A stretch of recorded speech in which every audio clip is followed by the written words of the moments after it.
everyone, welcome back to English Gurukul. In today's video, we are going to discuss a poem of class 10th. Actually, this poem is Fire and Ice. Fire and Ice is the second poem of class 10th standard. ये जो pome है इसमें हम cover करने वाले हैं. Actually pome लिखी गई है रॉबर्ट फॉस्ट के द्वारा. इसमें हम इसका डिटेल डिस्क्रिप्शन करेंगे, इसकी राइमिंग वर्ड्स करेंगे और हाँ कुछ जो वर्ड जिनका कुछ हिडन मीनिंग है वो भी कवर करने वाले हैं. आफ्टर दैट जो हम सेकेंड वीडियो लाएंगे उसमें आपका होगा central idea, then poetic devices of the poem. ठीक है, तो पहले मैं इसको आपको लाइन से एक्सप्लेन करूं. Guys, without further ado let's begin the poem. Firstly I will read the poem, then I will explain to it. Some say the world will end in fire. Some say in ice. From what I have tasted for desire, I hold with those who favor fire. But if it had to perish twice, I think I know enough of hate to say that for destruction ice, it also great and would suffice. इस तरीके से ये pome की हो गई reading. Now I'll explain it to you. Some say the world will end in fire. कुछ लोग कहते हैं कि ये जो हमारी पूरी दुनिया है ये फायर से खत्म हो जाएगी और कुछ लोग कहते हैं कि आइस से खत्म हो जाएगी. एक्चुअली आपको मैं ये बताऊं कि कोई पोएम इतनी इजी नहीं होती है कि फायर और आइस जैसा लिखा है हम एज इट इज कर लें. इसके हिडन मीनिंग भी होते हैं. आपको अच्छे से पता है कि जो हमारी पोम्स होती हैं वो डायरेक्ट हमें सेंस नहीं देती हैं, उनका कुछ ना कुछ हिडन मीनिंग होता है. तो चलिए देखते हैं हिडन मीनिंग क्या है. फर्स्ट वर्ड जो हमें मिल रहा है फायर, जिसका मीनिंग होता है डिजायर, ग्रीड या फिर एंगर. इन तीनों चीजों को यहाँ पे शो किया गया है फायर से. ये तीनों है ह्यूमन इमोशन जो कि सेल्फिश इमोशंस हैं. अगर किसी के अंदर डिजायर हो जाए, बहुत डिजायर मतलब किसी भी चीज के लिए डिजायर हो, और क्योंकि डिजायर हमारी कभी खत्म नहीं होती हैं, इच्छाएं जो इंसान की इच्छाएं हैं, विश होती हैं, वो कभी पूरी ही नहीं होती. एक पूरी हुई तो दूसरी चाहिए, दूसरी हुई तो तीसरी चाहिए, इस तरह बढ़ती चली जाती हैं. तो इंसान की डिजायर कभी पूरी ही नहीं हो सकती, चाहे उसको पूरी करने में पूरी दुनिया ही खत्म हो जाए. देन ग्रीड, लालच. लालच एक ऐसी चीज है जो कभी खत्म नहीं होने आती. तो अगर इंसान बहुत लालची है तब भी एक दिन अर्थ का एंड हो सकता है. देन एंगर, गुस्सा, एंगर, रेज ऐसे करके वर्ड होते हैं एंगर से रिलेटेड, एंगर के जो सिनोनिम होते हैं.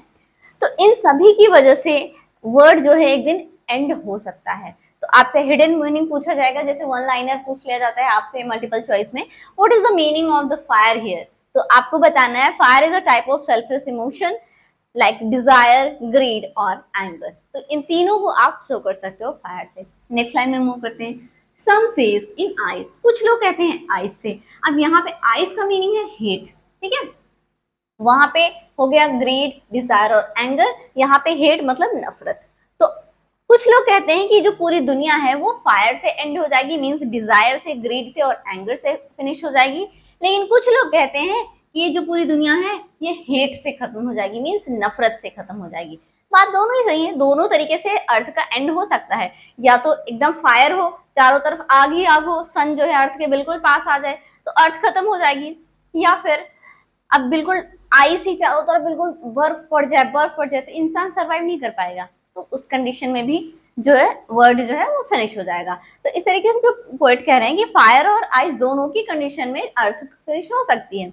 But here are the hidden meaning of fire like desire, greed and anger, जिसकी वजह से भी दुनिया खत्म हो सकती है.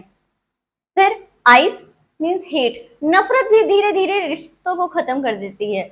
हमारे जो आसपास के माहौल है, जो हमारे साथ लोग रह रहे हैं, जिनके साथ हमारे रिश्ते हैं, अगर हमारे अंदर नफरत बढ़ने लगती है तो धीरे धीरे लड़ाई झगड़ा करना, गलत फहमियां, इनसे रिश्ते खत्म हो जाते हैं. तो वो भी हमारे वर्ड को एक दिन खत्म कर देगी.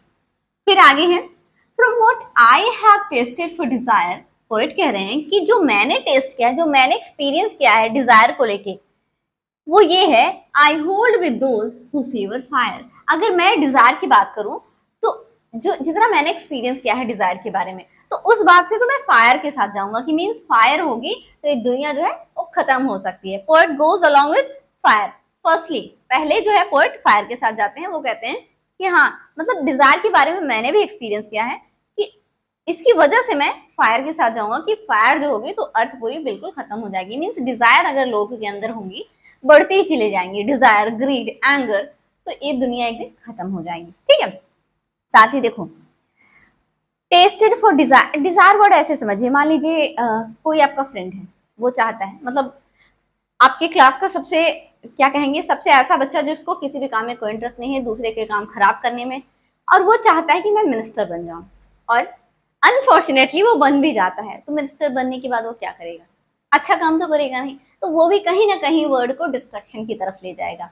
That's why poet want to say that from what I have tasted, जितना मैंने एक्सपीरियंस किया है डिजायर के बारे में, तो इस बात के थ्रू मैं तो जाऊंगा भाई, I hold with those who favour fire, मैं उनके साथ जाऊंगा, होल्ड मतलब टेक साइड ऑफ, मैं उनकी साइड लूंगा जो लोग फायर को सपोर्ट करते हैं कि फायर की वजह से अर्थ खत्म हो जाएगी। आई होप ये 4 लाइन आपको समझ में आ गई होंगी। फिर आगे बढ़ते हैं। But if it had to perish twice, लेकिन पोएट आगे कह रहे हैं कि अगर ये चीज ना दोबारा हो, कि मान लो अर्थ एक बार फायर से तो खत्म हो जाए, फिर मान लो कहीं अर्थ पे कुछ सर्वाइवल हो जाए और कभी ऐसा दोबारा हो कि अब अर्थ कैसे दोबारा खत्म होगी, तो but if it had to perish twice, perish मतलब डिस्ट्रॉय, अगर अर्थ को दोबारा डिस्ट्रॉय होना हो तो वो कैसे डिस्ट्रॉय होगी, तो I think I know enough of hate, अब पोएट कह रहे हैं फिर मुझे लगता है कि मैं हेट के बारे में बहुत सारी चीजें जानता हूँ, मीन्स हेट भी धीरे धीरे धीरे धीरे जो चीजें हैं उनको खत्म कर देती हैं। To say that for destruction ice it also great and would suffice, poet कह रहे हैं to say that for destruction ice, कि मतलब जो आइस है ना वो भी डिस्ट्रक्शन के लिए काफी है, मीन्स अगर आइस है, बर्फ है, चारों तरफ बर्फ ही पड़ती चली जा रही है, तब भी तो एक दिन जाके डिस्ट्रक्शन हो ही जाएगा, खत्म हो जाएंगी चीजें। तो आइस को ना वर्क स्लोली बताइए, बर्फ जो है धीरे धीरे धीरे काम करती है, ठंड होती है ना तो धीरे धीरे धीरे हमारी बॉडी को वो करती है, अब आग भी अचानक से हम जल गए, लेकिन बर्फ है तो धीरे धीरे धीरे हमारी बॉडी में एंटर करती है ना, तो वो स्लोली तो प्रोसेस करता है लेकिन काम वही करता है। तो पोएट कह रहे हैं to say that for destruction ice, means ice से भी डिस्ट्रक्शन हो सकता है, but it will be a slow process, it also great and would suffice, poet कह रहे हैं कि ये भी ग्रेट है भाई, आइस से भी डिस्ट्रक्शन हो सकता है, ये भी ग्रेट है, एंड वुड सफाइस, और ये सफिशिएंट है अर्थ को खत्म करने के लिए, सफाइस मतलब सफिशिएंट। तो ये कुछ वर्ड है जो कि यहाँ लिखे हुए हैं। अब मैं आपको ना थोड़ा सा की पॉइंट्स बता दूं, जो हमारा फायर है, फायर की वजह से डिजायर, ग्रीड और एंगर, ये तीनों जो हमारे हिडन मीनिंग है फायर के, जो कि सेल्फिश इमोशन है, इनकी वजह से क्या क्या हो सकता है, इनकी वजह से FWD आप याद कर लो, इनकी वजह से फाइट हो सकती है, इनकी वजह से वॉर होता है, इनकी वजह से डिस्ट्रक्शन होता है। अगर आपसे पूछा जाए what will be the impact of fire, अगर फायर है तो फायर का इम्पैक्ट क्या पड़ेगा, वन लाइनर क्वेश्चन माइट भी आपसे पूछ लिया जाए, तो आप बताओगे it create fight, war and destruction and destroy the humanity, means पूरी तरीके से सब कुछ अर्थ पे खत्म कर देगा। फिर अगर आपसे आइस से रिलेटेड पूछा जाए कि how ice will destroy the earth, तो आप आंसर करोगे दिस, ठीक है, आइस से कैसे, यहाँ से देखो आइस से कैसे डिस्ट्रॉय होगा, तो RCD आप याद कर लेना, आर मतलब रूइन रिलेशनशिप। अब मान लो लोगों के अंदर हेट धीरे धीरे डेवलप हो रहे हैं तो उनके रिश्ते खत्म हो जाते हैं, तो रूइन रिलेशनशिप हो जाएगा। फिर क्रिएट फाइट, लड़ाई झगड़ा होने लगेगा, क्योंकि जब ये होगी ना, हेट होती, नफरत होती है, तो मन में एक दूसरे के लिए गलत फीलिंग होती है, तो वो फाइट उससे बढ़ेंगी, लड़ाई झगड़े होंगे। देन डिस्ट्रॉय ह्यूमैनिटी, मानवता बिल्कुल खत्म हो जाएगी, ह्यूमैनिटी खत्म हो जाएगी, हम किसी की रिस्पेक्ट नहीं करेंगे, हम जिसको जो मनाएगा वो बोलेंगे, तो इस तरह की चीजें होती हैं।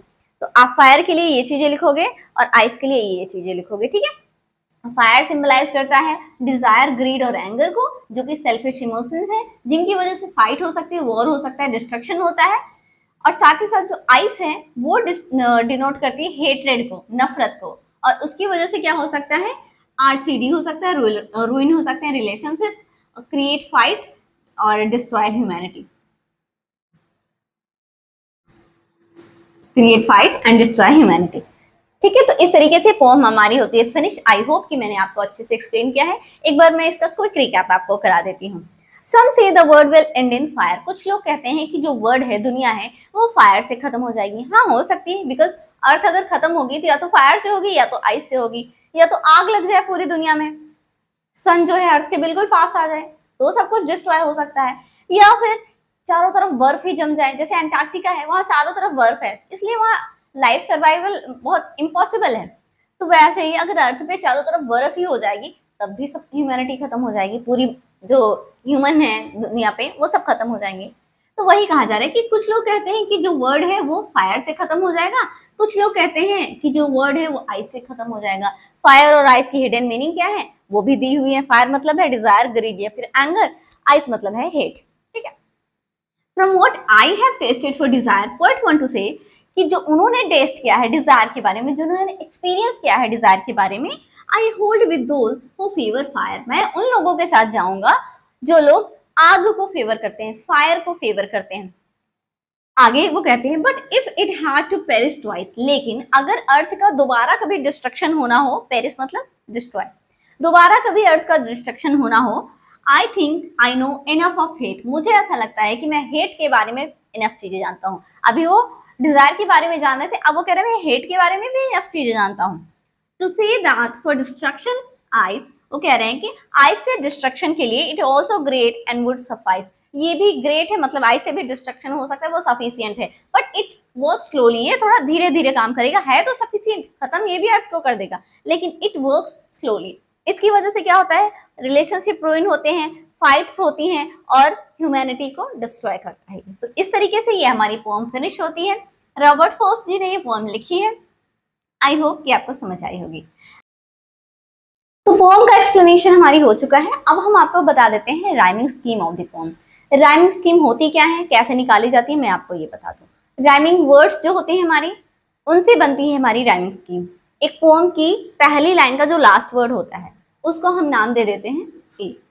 ठीक है, अब इस पोएम में जो फर्स्ट लाइन का लास्ट वर्ड जिसे हमने ए सिंबलाइज किया है, उससे जितने भी राइमिंग साउंड निकलेंगे, उससे मिलते हुए जितने भी वर्ड हैं उनको नाम हम ए देते जाएंगे। बट हम लाइन से कोशिश करते हैं, ये है इसकी जैसा मैच कर रहा है, इसको नाम हमने दिया ए। फिर सेकेंड लाइन का लास्ट वर्ड आइस, फायर और आइस कहीं से भी राइमिंग वर्ड्स मैच नहीं कर रहे हैं, तो मैंने इसको नाम दे दिया बी। फिर थर्ड है डिजायर, आप देख रहे हो फायर और डिजायर ये दोनों राइमिंग वर्ड्स लग रहे हैं, तो यहाँ पे हमने इसको भी ए नाम दे दिया। फिर थर्ड लाइन में आते हैं फायर, तो आप देखो फायर तो फायर ही लिखा है, फायर डिजायर फायर, इसको भी हमने ए नाम दे दिया। देन आ जाओ फिफ्थ लाइन में, fifth line last word twice, ice and twice similar match हो रहा है, इसको हम नाम देते हैं बी। फिर six line hate, last word है हेट जैसा, तो आपको फायर आइस कुछ मिल नहीं रहा है, तो हमने हेट को ना कर दिया सी। ठीक है, फिर है आइस, आपको मिल रहा है आइस, आइस का नाम बी है, तो आप इसे नाम दे दो बी। ठीक है, देन हमारे पास वर्ड, ये जो लास्ट लाइन हमने लिखी है ये थोड़ा सा इसमें वो हो गया है, इट ऑल्सो ग्रेट, यहाँ तक एक लाइन फिनिश होती है, एंड वुड सफाइस एक दूसरी लाइन है, आप अपनी बुक में देख सकते हो। तो ग्रेट, हेट और ग्रेट मैच कर रहा है, ये लास्ट वर्ड है इस लाइन का, उसके बाद ये जो है नई लाइन यहाँ से है, तो यहाँ पे हम नाम देते हैं इसका सी, और सफाइस आइस इसको हम नाम देते हैं बी। इस तरीके से हमारी बनती है राइमिंग स्कीम। मैं इधर लिख के आपको दिखा देती हूँ what exactly the rhyming scheme is. इसका ए निकला, इसका बी है, इसका ए है, इसका भी ए है, फिर इसका बी है, देन इसका सी है, देन इसका बी है, और इसमें पहले सी निकलता है, देन लास्ट लाइन में हमारा बी निकलता है। तो अगर हम राइमिंग स्कीम को एक लाइन से लिखें तो your rhyming scheme is A B A A B C B C and this is your rhyming scheme. ठीक है, आई होप कि आपको समझ में आ गई हो। ऑलराइट गाइस, इस तरीके से हमारी जो आज का क्लास है वो फिनिश होती है। वीडियो अच्छा लगा हो तो प्लीज वीडियो को लाइक जरूर करें, चैनल पे पहली बार विजिट कर रहे हैं तो चैनल को सब्सक्राइब करें, और हाँ, इसे ज्यादा से ज्यादा शेयर करें अपने फ्रेंड्स और फैमिली के साथ। मिलते हैं हमारे नेक्स्ट वीडियो में, टिल देन बाय बाय।